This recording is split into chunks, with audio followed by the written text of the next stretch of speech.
Guys, Gla Chassis here, back on another video. So today's video is about doing a custom build for this beautiful black Subaru WRC shell. We're going to be doing a GLA drift build for a 94mm chassis. So this car's never been driven before. It's mint out the box, literally just opened it. And this is a special custom build I'm doing for somebody. So what we're going to be using today, let's leave that there, is the GLA version 2 94mm. So in this particular instance, packaging on this always reminds me of Apple. Okay, we've got a ready set with the chassis plates already 94mm set. The wishbone widths are the standard width rather than the wide that you get with 98mm. All the parts are bagged up ready. We've got a lovely Racing version 2 ESC, and we've also got a small DMG servo there which is hidden away. We'll get started with the build and hopefully we'll have some tips along the way, and we'll have a beautiful drift car at the end of it. As always guys, if you like what I do here, please drop a like and subscribe to the channel. All your subs count. We're growing really well. The channel has grown hugely over the past sort of 6 months, and I'm looking forward to seeing it grow some more. So please subscribe to the channel. Let's get on with the build. So guys, before I start a build, I always have certain things to hand. First off, I always have various little pots that I use so that I can put screws and things like that in so they don't go missing. And typically that's what I build on so that I don't get a mess and lose screws. I also use some kind of tray so that I can build on without fear of losing screws. And that's how I usually start off a build. So I'll go through all my bags first, make sure everything's there that I need. Now this is a GL build, and usually GL are very good and everything is always there that you need. If it's an atomic build, I would recommend you make sure you have everything before you start. I have been caught out on 3 or 4 occasions where vital parts have been missing, like drive shafts, mounts, gearbox mount, gearbox cover, things like that, which, you know, bearings. So please make sure you've got everything before you start. I'm going to do that now. I'm going to put these all into boxes ready to start. What you can't see off screen is my laptop here, which I am running the GL instructions, which are very good. So it actually gives you step-by-step tips on how to build the diff itself. It's great to see this is the same technique I used to use on the atomic diff, so it gives you lots of really good tips. The instructions are very clear, very intuitive. So I want to go ahead and build that now. So as you can see, the only parts I've got on my little tray here are the parts that I need for the diff.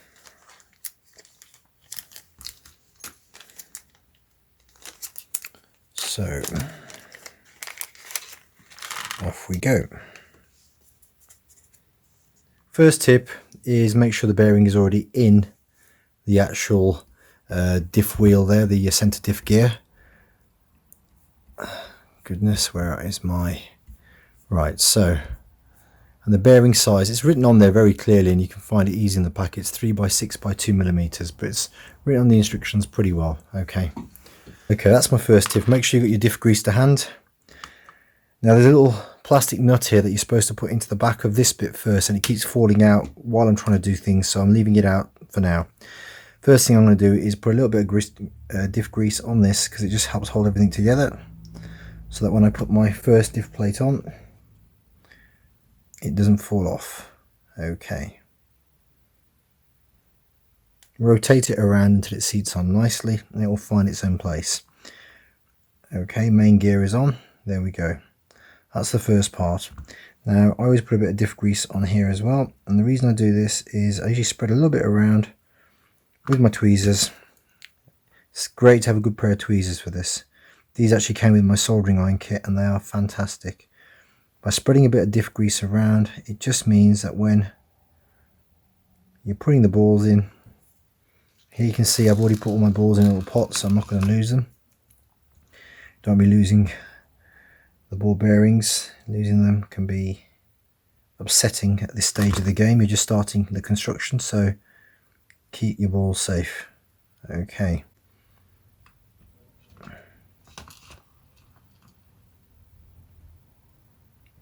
So I might speed up this part, but this is a lot harder to do on camera than it is to do when you're just building that observation.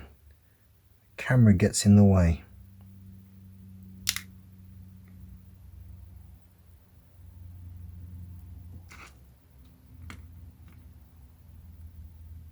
As you can see, the diff grease is assisting me here, so that the ball bearings stay in place. They don't fall out.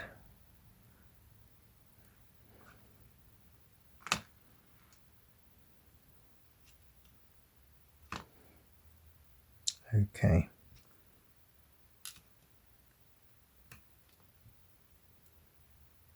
Good pair of tweezers really makes a difference here. So these have got a very fine point on them. They're very good.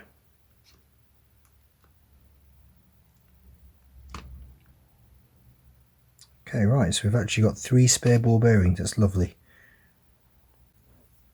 Now I often put the plate on straight away, just like that. Again, with a little bit of grease on it, even though you're not supposed to do that at this stage, and it just holds everything in place. That's why I do it. You can always wipe off extra diff grease afterwards, but just keeps everything in place. I'm going to flip that over. There you go. So now I know that I can put this down. It's not going to lose everything. Right, lovely. Okay, so the next part is using this screw, which is nicely labelled in its bag, 2 by 12 millimeter screw, thread screw. Okay, here we go. So again, bit of grease on it. So the next part of the instruction is to pop these metal plates onto here. This is similar to the what you get. They look exactly the same as the ones you get in the atomic sets, although these metal washers are a lot thicker and a lot more solid. The yellow bearing in the middle looks the same. Okay, good, that's there. And you get your O-ring, pop that on. Now I tend not to touch the O-ring with tweezers because it can sometimes slash it. Okay, so off we go. Now in the instructions it actually tells you to put the plate on here, but I've already put it on there. Now do you remember I told you about this screw at the beginning that kept falling out? So this is the bit that can be a little bit tricky. Now,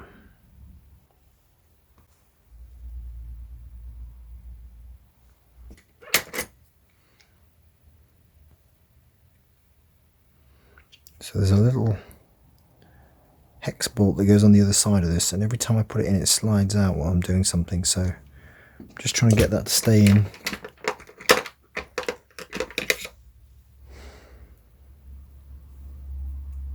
There we go.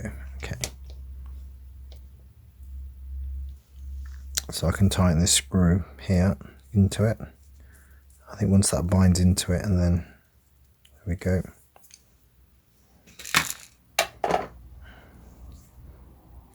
So it says tighten it so you've got some movement, but it's not slipping easily. So I'm always cautious with this kind of thing, as you know. I never over tighten. At this point it feels very smooth, but nothing's happening, so a little bit tighter again. Okay, now you can see I'm just about starting to get a little bit of counter rotation. So a little bit tighter again. It does feel like a lot of resistance, but there is a rubber ring in the way. That is the smoothest diff I've ever made. Honestly, that is so smooth. That's one diff done. Okay, onto the main chassis. Front and rear gearboxes are different. It's very clearly labelled on the instructions. It shows you that the front has a small bearing slot, the rear has a big bearing slot. Unlike the AMZ where both gearboxes are the same, these are distinctly different sizes. Okay, also very well labelled, it tells you what screw size you need to be using. Okay, next part is the drive shaft. And we've got this beautiful aluminium drive shaft here, it looks beautiful. Okay, it says 94mm on it, which is great because I often find I get these mixed up when I've got them in drawers as spares.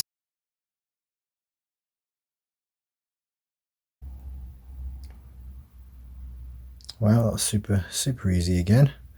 So far so good. This is everything on this build has been super easy.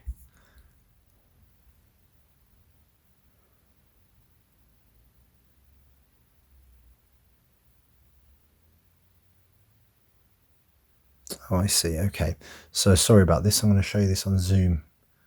Bear with me. I don't know if you can see that there. The center shaft has to line up the correct way for the spur gear to fit on top of it. The spur gear itself has like a connector inside, semicircular, so you have to line this up the right way around. So the semicircle goes to the top like that, that's lined up. Now it's not lined up correctly because the prongs either side have to drop into the space. I'm guessing have it like that. There we go. That should fit over like that into the space.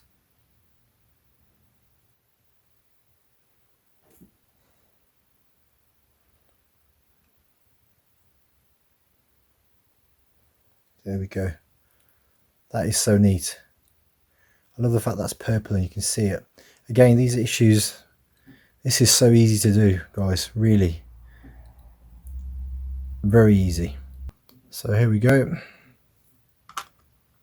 Chassis is now in position. Again, I'm going to zoom just for a second.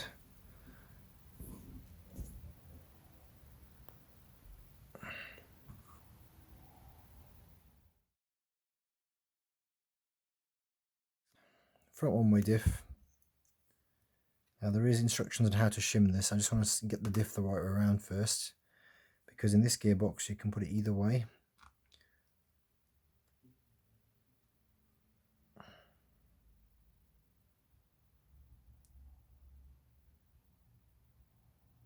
So what I'm doing there is I'm rotating it to make sure that when it pushes forward the wheels get traction. When it goes back it's loose. That tells me it's on correctly.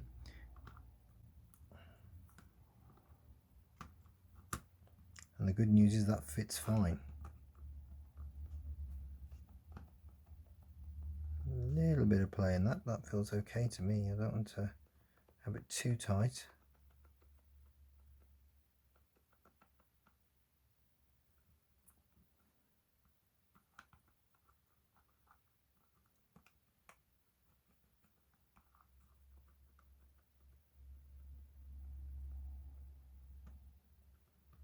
Maybe we can put a small shim on that side. Now these one-way diffs are brilliant.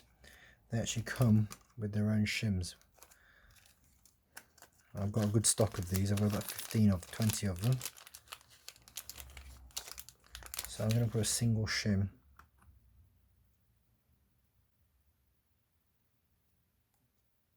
Because you don't want the gears meshing too tightly. That will cause more drag. But I think a single shim there should give me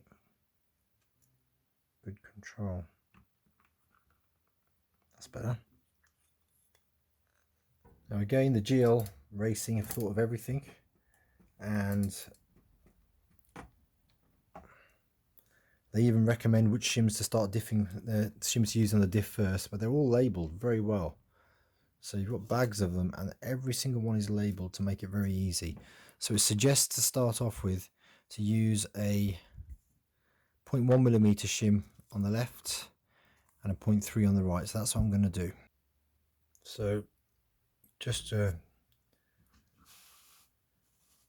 quick show why I love this car so much. It's coming together so beautifully, and just look at the beauty on this. It's so well machined. Beautiful. And the motor mount actually slides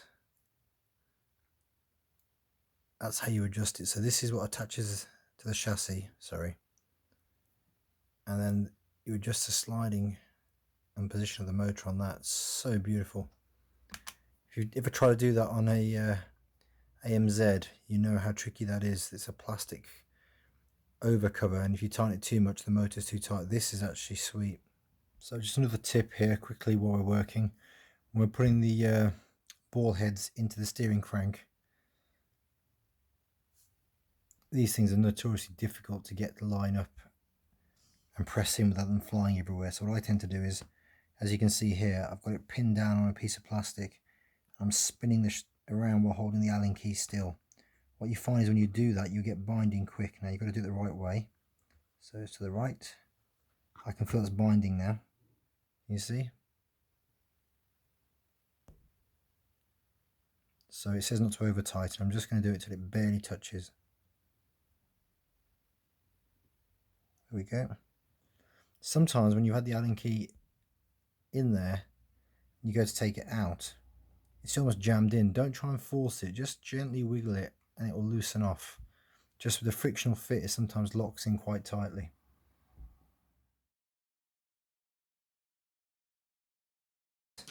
So what we're getting is this bit here is hitting there. The quality of this build is amazing, but to make it a drift car, to get the extra steering angle, when you go to the right, this is hitting here.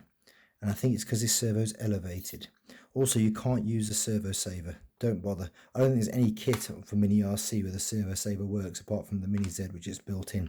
But this thing, no, it's too bulky, especially on this 94mm. So I'm going to change the servo arm here now. Not the servo arm, the servo mount. But it's because it's hitting here. Otherwise, fine. Now I could lengthen this some more, but I still think this arm is going to hit here to stop me getting the maximum steering angle. And also I think there's a risk then that it'll knock the arm, even if it's very close. I don't like it being that close. I think simply dropping this down should help with that. So I'm going to do that now, and we're going to try again. Otherwise, the mechanism is beautiful, lovely and responsive, absolutely brilliant. I'm using EX6R here, it's brilliant. Okay, let's go back and do that. Guys, the mount I'm talking about is this one, the mount that goes over the servo rather than under it. Now it might be the case that this raises the servo too high still, in which case I'll use washers to see if I can drop that down, or I will adjust the base of this, thin it down so it drops it lower. We want the servo as flat to the bottom as we can, and I think that will solve this problem. The alternative is I can add, or I can remove some metal off the mount here and here to slide it back about 1mm. That's what it'll take, and that'll solve that problem. It's so small. So let's see what works. I'll try the other mount. If that doesn't work, then we'll do some adjusting on this servo mount, because that's the one that comes with it. So guys, I've replaced the servo arm, sorry, the servo mount, and that seems to be perfect. I'm just getting a measurement for the optimum length for the rod that attaches the servo to the crank. About 15.5mm. Okay, I think that's going to be pretty good. I don't know what it says in the instructions. It might be 15 in the instructions, but 15.5. I will grind some off this one, which is the standard mount that comes with the version 2, because I think all it will take is about 0.5 to 1 millimeter off each of these. There's plenty of shims in the kit you can use to adjust the servo then, and that would give you perfection. But yeah, that's what it would take to make this into a drift machine. So I'm just going to tidy that up now, and I'll come back in a second. Let's have a look at the steering now. So I've got the steering set to, let's see if I can show you this on camera without losing the focus. Left 62%, right 51%, and the steering travel is 150%. This is on my EX6R. Okay, so what I aim for is, I don't know if you can see the screw that decides the ride height of the car. It's just there. So standard offset is that it just crosses over that on both sides, and it's pretty equal. That then gives you plenty of steering angle without compromising the servo.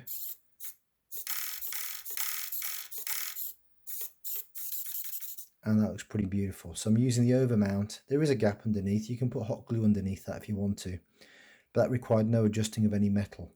That said though, I don't know if when you order we can swap out the mount. Depends on, this servo mount is obviously not designed for the servo, this beautiful GL DMG 003 servo, because you've got a gap above it. It's for the larger servo, probably the older one, but it fits fine and it's solid. But you can put some hot glue in to fill that in.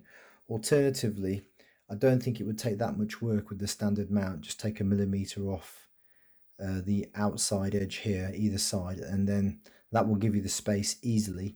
And if it's too far back, you can just shim it, and there's plenty of shims in the kit. So even with the standard kit, I am going to alter this, just take the Dremel to it and just polish it back. So when I do my next build for this, another 94mm I've got to make, I'm going to then use this standard one and see if we can get the same effect. It may even be the case the servo saver will fit and will work if I adjust this one. But as a rule, I don't like the servo saver. I find it a pain. I don't think there's any kit where I like the servo saver.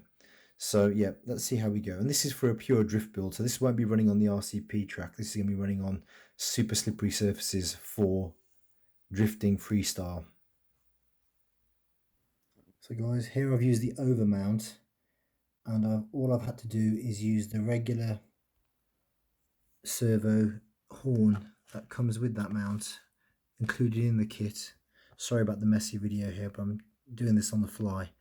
So this is the horn that comes instead of the servo saver that you can use on this servo, and it works perfectly to give you nice turning steering angles. But you have to use this over mount, which isn't standard with the kit. So I've got these, that's why I was able to use it. So in this version here, exact same chassis, 94mm. What I've done here is I've used the mount that came with the car, and I have adjusted, sorry about the shaking camera here guys, I'm doing this on the fly. I have adjusted the mount here by about 1mm, and you'll know what I mean because if you look at what comes in the packet, you can see it sticks out there at the ends. So I've taken that off, and with that then I've used another servo horn that comes with the kit. So you get one of these horns, you have to cut it yourself. There's one which is actually half of that, and you can just cut it down. And basically use the first hole on that and turn the horn's on the correct way. The other horn, sorry, I'm going to get confusing here. The horn I used on the first build with the over mount uses a mount where the horn goes on the servo this way. So this is a regular servo horn that comes with the kit that you can mount the other way.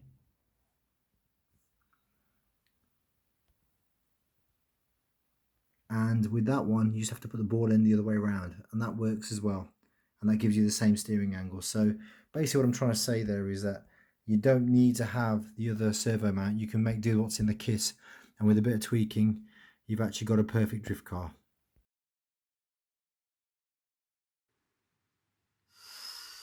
So guys, the build went pretty smoothly, and apart from the steering fixes that we had to do, things worked pretty well. As you can see, the car's drifting beautifully in this footage here. Now this setup was done with no gyro initially, so I did that to tune all the parts of the car, the suspension and the diffs. So the front diff is the one-way Sino hubby from Banggood, and that worked perfectly, fitted perfectly without any adjustment, just a couple of shims.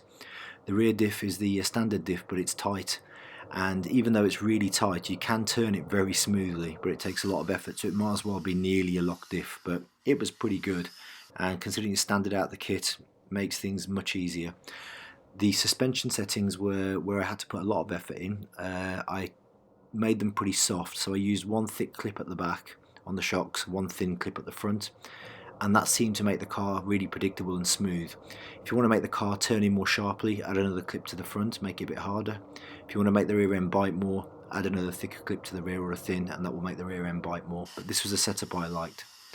The 8600 kV motor, which initially I thought would be, too powerful, actually worked really well. With a tiny bit of tuning on the EXP, it seemed to produce perfect low end slow speed drifting without too much effort.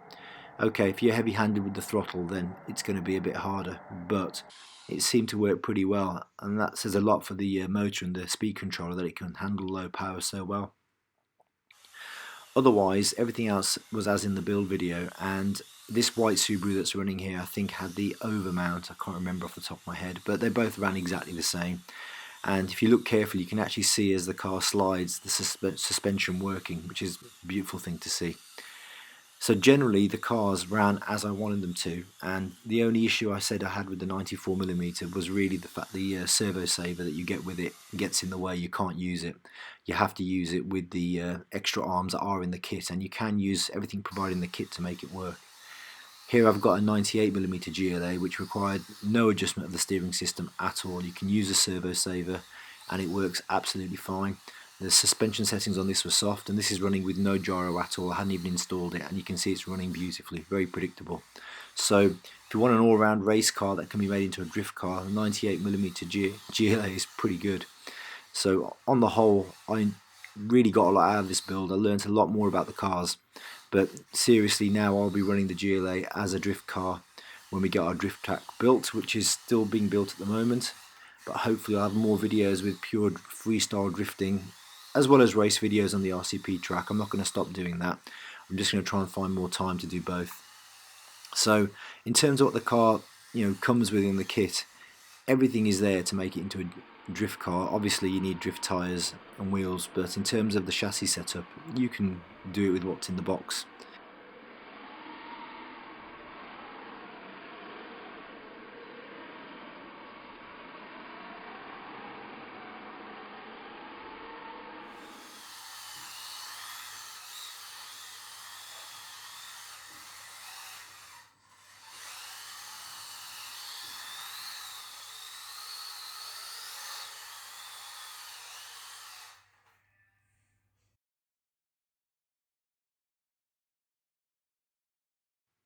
So we've got lots coming up on the channel soon. I've got lots more videos. I've got the GLD XRX versus DRZ version 2 rear wheel drive drift review.